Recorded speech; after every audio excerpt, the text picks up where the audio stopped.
Você me pediu para contar a história.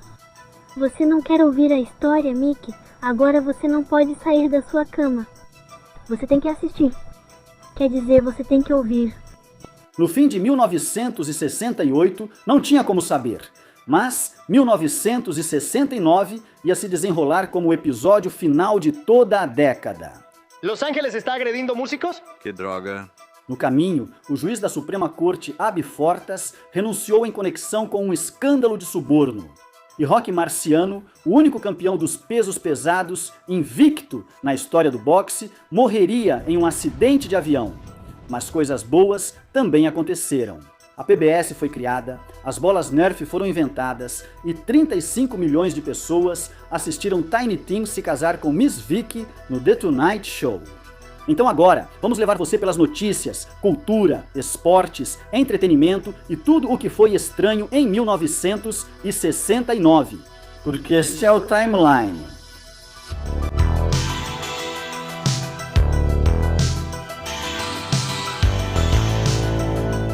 Beleza! Esperamos que você esteja pronto para um pouco de amor à moda americana, pois este episódio é todo sobre 1969. Antes de começarmos, inscreva-se no canal Weird History e conte nos comentários quais outras linhas do tempo quer ouvir. Você está pronto para saber o que ocorreu no ano em que Duke Ellington ganhou a Medalha Presidencial da Liberdade? Seria como queimar a terra só para fazer uma torrada, não? Em 2 de janeiro, o magnata da mídia australiano Rupert Murdoch deu início a 1969, superando a oferta da Pergamon Press de Robert Maxwell para adquirir o famoso tabloide de Fleet Street, o News of the World. Murdoch, que já era dono de um grande jornal australiano, superou Maxwell ao se aliar à família Carr, que possuía 30% do jornal e considerou a oferta de Maxwell muito baixa. Segundo Murdoch, os acionistas analisaram meu histórico na Austrália e esperam que eu repita o feito aqui. A publicação do Saturday Evening Post começou em 1821. Na década de 1940, foi uma das revistas mais influentes dos Estados Unidos, famosa pelas cenas típicas da vida americana, ilustradas por Norman Rockwell, que apareciam nas capas. Nas décadas de 50 e 60, a chegada da televisão e mudanças culturais nos Estados Unidos levaram a publicação ao declínio. Ela perdeu 5 milhões de dólares em 1968, então, em 10 de janeiro de 1969, a empresa anunciou que a edição de 9 de fevereiro seria a última de sua publicação original. Mickey Mantle foi um dos jogadores mais queridos que vestiram o uniforme dos Yankees. Mas em 1969, sua média de rebatidas caiu, assim como sua média de potência, home runs e corridas anotadas. Então, em 1º de março, após 18 anos nas grandes ligas, Mantle disse à imprensa: "Eu me sinto tão bem quanto sempre me senti, mas nos últimos 2 ou 3 anos não consegui correr tão bem quanto antes, nem rebater ou arremessar, e os garotos mais jovens estão ficando um pouco rápidos demais para mim, então achei que já estava na hora de parar." Seu bobão, você não pode fazer isso com o Herbie. Você não vai ganhar nenhuma dessas corridas. Agora mesmo, você não conseguiria ganhar nenhuma partida de bolinhas de gude de um maluco de 12 dedos, por favor. Dá pra parar com isso aí fora, Tennessee? Não consigo nem me concentrar. Eu não estou lá fora, estou aqui, Chrome.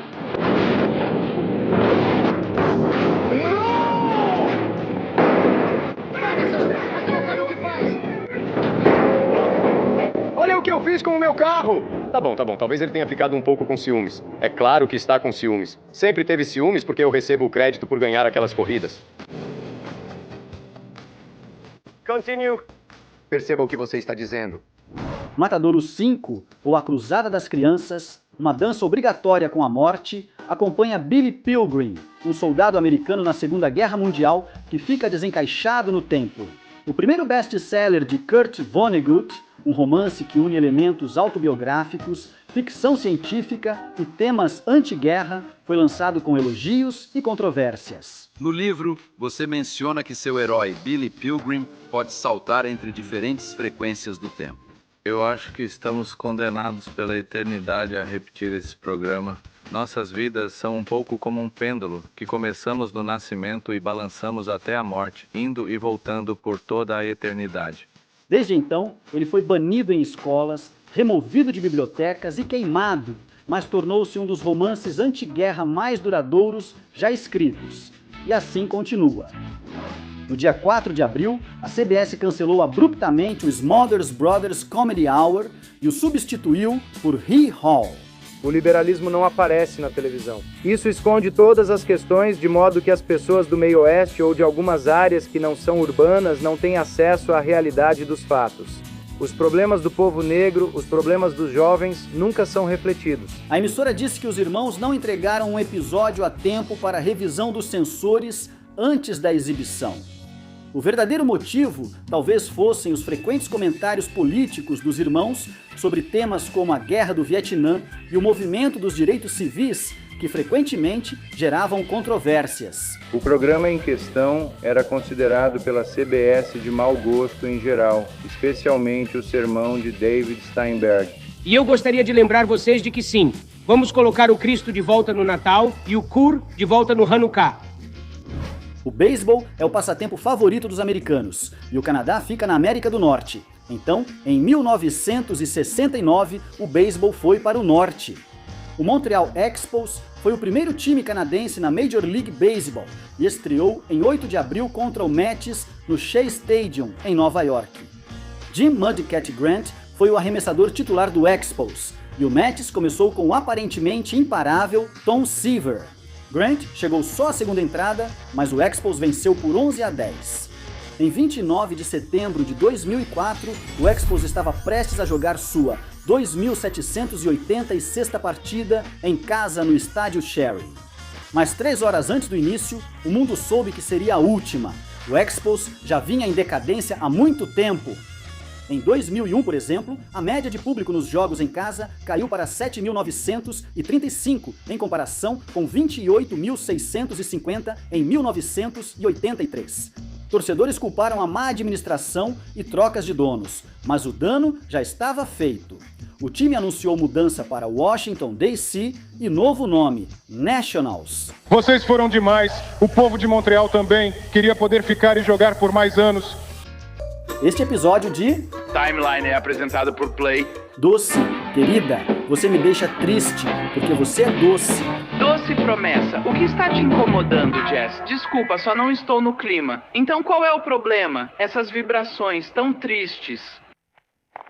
Isso é doce! Meu vocalista chega como se eu fosse o senhor mau hálito. Davis, quer a verdade?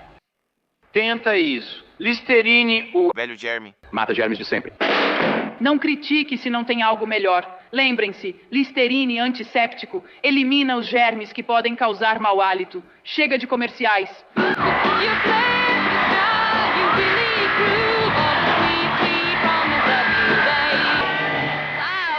Boas vibrações, Jim. Ótimas vibrações, cara. Com uma ajudinha do Listerine antisséptico, mata germes dura por horas. Em 1969, os atores cômicos John Cleese e Graham Chapman receberam uma proposta da BBC para terem seu próprio programa. Na época, eles eram grandes fãs das comédias feitas por seus amigos Eric Idle, Terry Jones, Michael Palin e o animador Terry Gilliam na série Do Not Adjust Your Set. No dia 11 de maio, todos se reuniram no restaurante Kashmir Tandoori, em Hampstead. Eles se deram tão bem que decidiram formar o grupo de comédia Monty Python. O programa Monty Python's Flying Circus estreou em 5 de outubro. Miami Beach, é lá que você consegue. Qualquer um consegue lá, até você. Em Nova York, nenhuma senhora rica e elegante compra mais essa porcaria de cowboy. Estão rindo de você na rua. Eu tô andando aqui. No dia 3 de junho, a World Publishing Company lançou o livro ilustrado infantil A Lagarta Muito Comilona. Escrito por Eric Carle, ex-diretor de arte da Madison Avenue, o livro conta da história da lagarta que come vários alimentos antes de virar borboleta. Esse simples conto de 224 palavras aparentemente tocou o coração das pessoas, pois, desde seu lançamento, foi traduzido para 62 idiomas e vendeu mais de 50 milhões de cópias. Em 1969, a Guerra do Vietnã era amplamente impopular entre os americanos. Em 8 de junho, o presidente Nixon, que havia prometido paz com honra na campanha, reuniu-se com o presidente sul-vietnamita Nguyen Van Thieu. anunciaram juntos que 25 mil soldados americanos deixariam o Vietnã em agosto, atribuindo a decisão ao progresso no treinamento das forças de substituição sul-vietnamitas. É dever constante do povo vietnamita assumir mais responsabilidades e aliviar o fardo do povo dos Estados Unidos, que nos apoia na defesa da liberdade. Em 1970, as baixas americanas seriam menos da metade do que foram em 1969. E Nixon anunciaria a retirada de mais 150 mil soldados. Pretendo te matar em 1 minuto, Ned. Ou te ver enforcado em Fort Smith quando o juiz Parker quiser. Qual vai ser? Isso é muita coragem para um gordo caolho. Saque sua arma, seu filho da mãe! Atire neles, eles estão muito longe e... Eles estão se movendo rápido demais. Ele vai acabar nos matando. Eu vou dar um jeito nele. Não vou abandonar ninguém. Ficaremos juntos como sempre. Quando você se junta a um homem, fica do lado dele. Se não consegue, é como um animal. Você acabou, nós acabamos. Todos nós. O primeiro festival pop de Newport foi realizado em Costa Mesa, Califórnia, em 1968 e foi o primeiro show a ter mais de 100 mil pagantes. Em 20 de junho de 1969, aconteceu o Festival Newport 69, que atraiu mais do que o dobro desse público.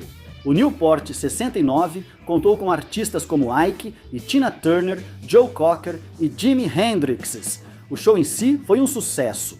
Centenas de desordeiros fora dos portões causaram cerca de 50 mil dólares americanos em danos a casas e comércios próximos. Em 22 de junho, a atriz Judy Garland, mais conhecida como Dorothy, no clássico de 1939, O Mágico de Oz, foi encontrada morta por overdose de barbitúricos no banheiro de sua casa em Londres. Por recomendação de sua mãe, a ex-estrela mirim começou a tomar comprimidos para ter energia ainda aos 10 anos de idade. E executivos da MGM davam anfetaminas para animá-la diante das câmeras. Judy Garland então lutou contra o vício pelo resto da vida. E quais são seus planos agora que está casada? Vamos lá, continue. Na época de sua morte, ela tinha apenas 47 anos de idade. A 1h21 da manhã do dia 28 de junho, a polícia invadiu o Stonewall Inn, no Greenwich Village, em Manhattan, o bar que era popular entre o público LGBT. O público já conhecia as batidas policiais, que costumavam ser avisadas antes e ocorrer em noites tranquilas. Desta vez, sem aviso, o local estava cheio. A polícia rapidamente perdeu o controle e a situação se transformou em um motim. O motim de Stonewall, que continuou por uma segunda noite, agora é considerado um marco para o movimento pelos direitos dos gays e um monumento nacional comemorando o evento foi instalado no local em 2016. Aqui está o primeiro do dia, rapazes. Ao velho D.H. Lawrence. Zeitgeist. Quanto tempo vocês disseram que ia levar para chegar lá? Cerca de 2 ou 3 dias. 2 ou 3 dias, é isso. Certo? Eu queria mesmo estar indo com vocês. Sim? Você tem um capacete? Oh, eu tenho um capacete. Eu pedi esta oportunidade para falar ao povo de Massachusetts sobre a tragédia que aconteceu na última sexta-feira à noite. Por volta das 23h15 do dia 18 de julho, o senador Ted Kennedy e Mary Jo Kopechne deixaram uma festa na ilha Chappaquiddick, na costa de Martha's Vineyard. No caminho, o carro do senador saiu derrapando de uma ponte de faixa única e caiu em uma lagoa. Kennedy, que fugiu e só comunicou o acidente às 10h do dia seguinte, afirmou depois que tentou salvar Kopechne, mas não conseguiu. Fiz esforços imediatos e repetidos para salvar Mary Jo mergulhando na correnteza forte e turva, mas só consegui aumentar meu estado de exaustão total e desespero. Depois, ele admitiu culpa por abandonar o local do acidente, o que encerrou seu sonho de disputar a presidência. Em 21 de julho, a corrida espacial que durou uma década atingiu seu ápice quando o astronauta Neil Armstrong desceu da Apollo 11 para a superfície lunar, tornando-se o primeiro humano a caminhar na Lua. Ele então pronunciou a agora famosa frase: "Esse é um pequeno passo para o homem, um salto gigantesco para a humanidade." A frase não faz muito sentido, já que homem e humanidade significam a mesma coisa. Segundo Armstrong, no entanto, ele na verdade disse um homem, mas uma falha estática cortou essa parte da transmissão. Em 1969, o professor de música da UCLA, Gary Hinman, tornou-se amigo de uma família informal liderada por um cara chamado Charles Manson. Manson acreditava, de forma errada, que Hinman herdara uma fortuna e queria esse dinheiro. Assim, membros da família foram à casa de Hinman e o mantiveram refém por 3 dias. Eventualmente, o próprio Manson chegou e cortou Hinman com uma espada, antes de ordenar que Bobby Bo Beausoleil matasse Hinman e usasse seu sangue para escrever porco político na parede. Com isso, a onda de assassinatos da família Manson, que incluiria os infames assassinatos de Tate e dos LaBianca em 9 de agosto, havia começado. Ela continuaria até 1º de dezembro e faria pelo menos 9 vítimas. Este episódio de Timeline é apresentado por... Mamma mia, essas almôndegas apimentadas estão realmente picantes. Jack, desculpa, tomada 28. Fora, Tony, e ação. Mamma mia, essa almôndega está apimentada. O que aconteceu com ela? Eu vejo meu ver, bola vejo, bola vejo. Tomada 59. E ação! Jack, às vezes você come demais. E se for apimentado, mamma mia, precisa de Alka-Seltzer? Alka-Seltzer pode te ajudar a desentupir, aliviar a azia e ajudar você a voltar ao normal de novo. Mamma mia, essa é uma almôndega apimentada. Mark Davis é o homem responsável pela nossa Casa das Ilusões, ou como chamamos, uma mansão assombrada. Mansão Assombrada e o Sobrenatural. Em 1951, Walt Disney e seus Imagineers já queriam construir uma mansão assombrada, originalmente planejada para o outro lado da rua do estúdio da Disney. Esses planos mudaram depois que a Disneylândia foi inaugurada em 1955. Em 1961, os visitantes do parque receberam panfletos anunciando a mansão e afirmando que ela seria inaugurada em 1963. Mas, devido ao trabalho de Disney na Feira Mundial de Nova York e a sua morte em 1966, apenas o exterior estaria concluído até então. Em vez disso, a mansão só seria inaugurada em 9 de agosto de 1969. Com possível exceção do pouso na Lua, o momento mais marcante dos anos 1960, provavelmente, foi o Festival de Música e Arte de Woodstock, que começou em Bethel, Nova York, em 15 de agosto. Um público de quase 500 mil pessoas enfrentou engarrafamentos sem precedentes e céus nublados. Para assistir apresentações de artistas como Joan Baez, Santana, The Grateful Dead, Janis Joplin, The Who, Jefferson Airplane, Crosby, Stills, Nash e Young. E Jimi Hendrix, que encerrou o show com um set que incluiu sua agora icônica interpretação do hino nacional. Dada a posição de Woodstock na cultura pop, era inevitável que alguém tentasse repetir o evento.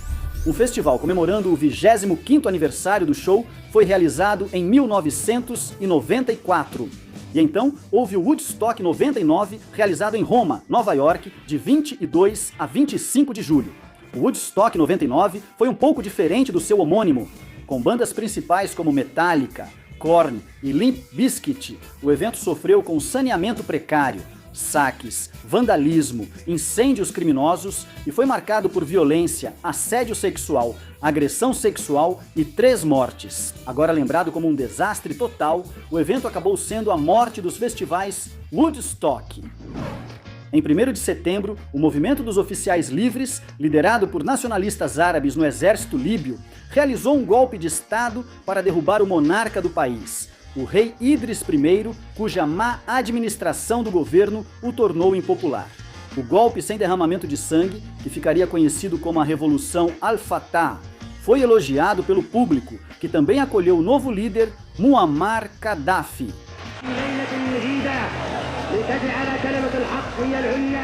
Gaddafi então permaneceria no poder até a sua execução durante uma revolta em 2011. Não sou seu Puffenstock, prefeito da Ilha Viva. Senhor Puffenstaff, por que aquela bruxa tentou me capturar? Você deve ter algo que ela quer e ela vive agarrando os outros. Mas eu não tenho nada que ela possa querer. Saia daqui. Me tire daqui. O que foi isso? Bem, você vai precisar de emoção. Eu esqueci do Fred. Este é meu amigo Fred. Ele é a única fruta falante do mundo. Por favor, Jimmy, esprema a água de mim. Ou eu vou enferrujar. O que uma velha armadura vazia faz no banco do motorista dessa caminhonete? Talvez ele tenha saído à noite, entendeu? Veja agora o que aquele cachorro fez. Ele sabe que eu não enxergo sem meus óculos. Ah. Aí está você, Salsicha. Em 1969, os Beatles estavam se desintegrando. A morte de Brian Epstein e o vício de John Lennon em heroína deixaram Paul McCartney no comando e os outros o consideravam autoritário. George Harrison se sentia cada vez mais sufocado pelo domínio de Lennon e McCartney, enquanto os interesses comerciais da banda estavam uma bagunça. A última gravação com os 4 juntos foi em 20 de agosto. E um mês depois, em 20 de setembro, John informou a Paul e Ringo que estava deixando a banda. Os 4 Beatles nunca mais tocariam juntos como grupo. Você disse que qualquer um podia te desafiar, Butch. Não, ainda não. Só depois que eu e Harvey definirmos as regras. Regras? Em uma luta de facas? Sem regras, o quê? Bem, se não vai ter nenhuma regra, vamos começar logo a luta. Alguém conta 1, 2, 3... Vai! 1, 2, 3, vai! Em 24 de setembro, 8 ativistas anti-guerra, acusados de conspiração e incitação à violência na Convenção Nacional Democrata de 1968, foram a julgamento em Chicago. Os 8 de Chicago viraram 7 após o réu Bob Seale, que ficou dias amarrado, amordaçado e acorrentado por ordem do juiz, ter seu julgamento anulado. Os 7 restantes interromperam repetidamente o julgamento, fazendo coisas como entoar Hare Krishna e ler poemas. 5 foram condenados e todos, inclusive William Kunstler, considerados em desacato, mas um tribunal de apelação depois reverteu as decisões. Esta é a Martine, uma mulher adorável. Ela é incrível, pai. Muito legal. É minha. Por que ela pensa assim? É sempre meu. Olá, estou nervoso. Por que não toma um calmante? Tomei um. Talvez você devesse tomar outro. Nem pensar. Quero estar calmo para a cerimônia, mas também penso na lua de mel. Os Weathermen eram uma organização estudantil militante que queria derrubar o governo dos Estados Unidos para protestar contra a violência policial. Na Convenção Democrata de 1968, o grupo convocou 4 dias de fúria a partir de 8 de outubro. É impossível se comprometer com a não violência no meio da sociedade mais violenta que a história já criou. Naquela noite, cerca de 300 manifestantes, bem menos do que o esperado, apareceram no Lincoln Park, em Chicago, e às 22h25 iniciaram uma marcha ao sul, quebrando janelas no caminho. A polícia conteve rapidamente o tumulto e, ao fim dos dias de fúria, quase 300 membros do Weathermen, incluindo todos os líderes, foram presos. A World Series de 1969 começou em 11 de outubro e colocou o Baltimore Orioles contra o New York Mets. Liderados pelo rebatedor Frank Robinson, os O's dominaram a temporada regular e pareciam praticamente imbatíveis ao entrar na série. Os Mets, no entanto, nunca tinham terminado acima do 9º lugar desde que entraram na liga em 1962 e pareciam muito fáceis de serem derrotados. Mesmo assim, o time conseguiu o que ainda é considerado uma das maiores zebras da história do beisebol ao vencer os O's em 5 jogos e ganhar o apelido de Mets Milagrosos. Lindo, simplesmente lindo. Este episódio de Timeline é apresentado por E aí, como vai, Mike? Eles não têm nada de novo. Insetos. Não tem ninguém aqui além de nós, macacos. Ei, amigos do Kool-Aid, façam Kool-Aid com os amigos para um refresco que nunca acaba. Prepare um pouco de mistura para a bebida Kool-Aid. Você sempre pode usar mais negatividade. Em 11 de outubro, o doutorando Paul Stein dirigia seu táxi quando um passageiro pediu para ir ao Presidio Heights, em São Francisco. Ao chegar ao destino, o passageiro atirou fatalmente na cabeça de Stein e roubou sua carteira e chaves. 3 adolescentes viram claramente o assassino, que deixou impressões digitais parciais no táxi antes de fugir.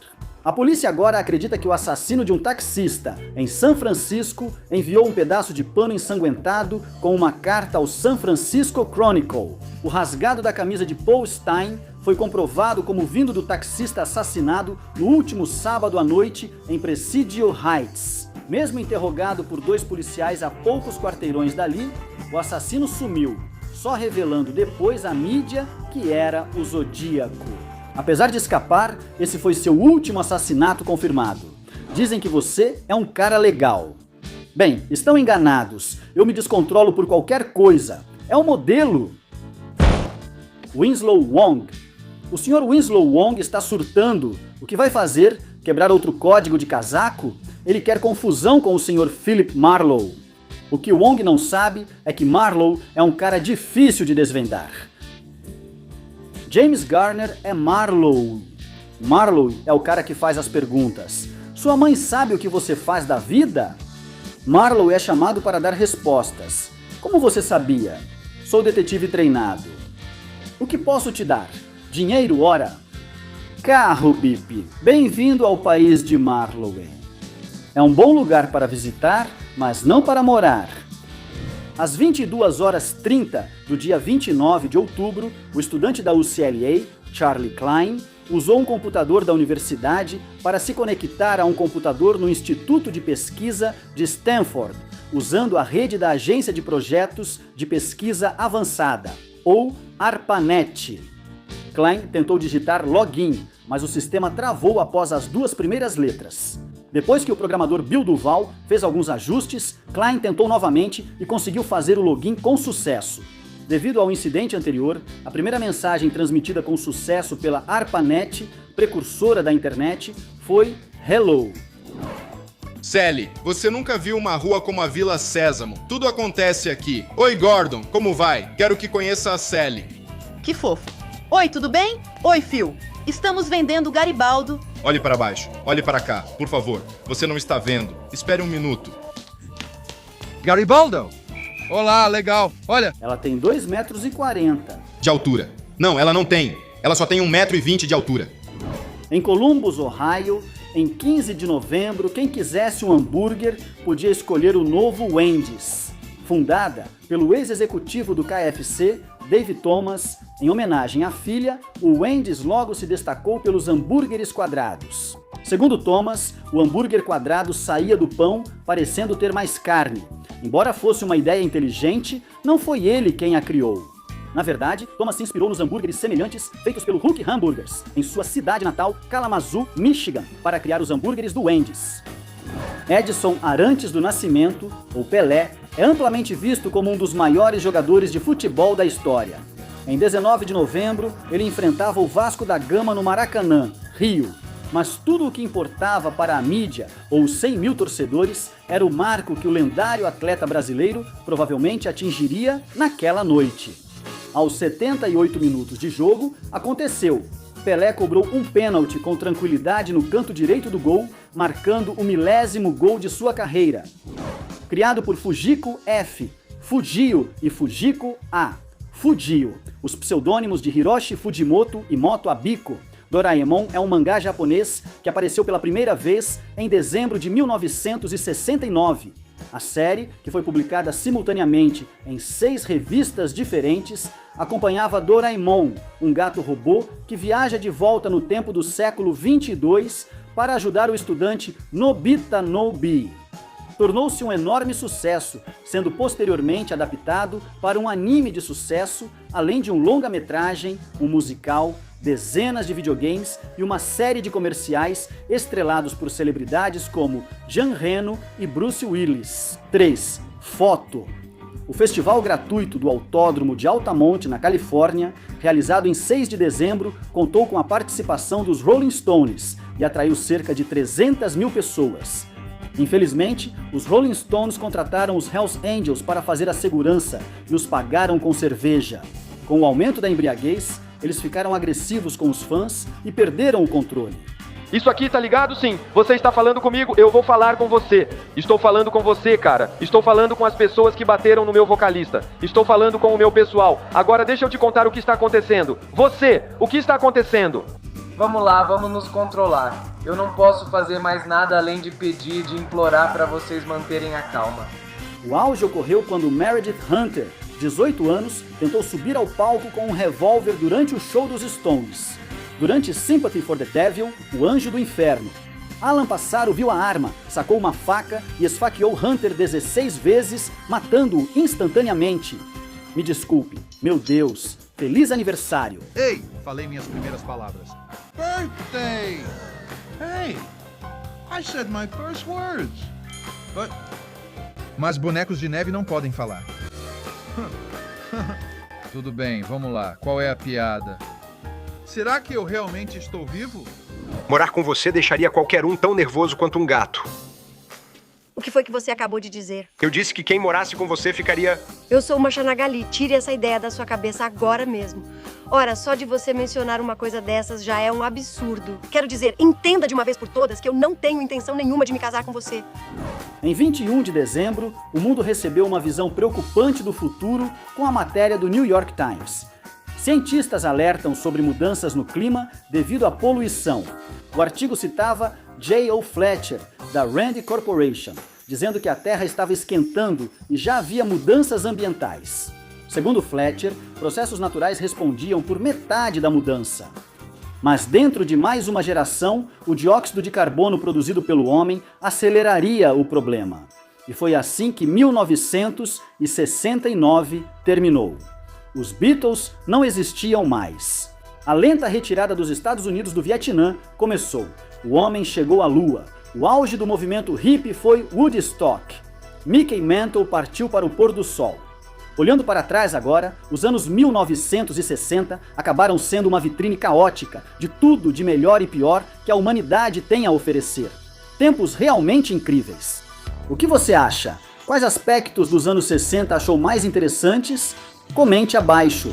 Se quiser saber o que ocorreu após os anos 60, veja nossos vídeos sobre as linhas do tempo dos anos 70 e 80.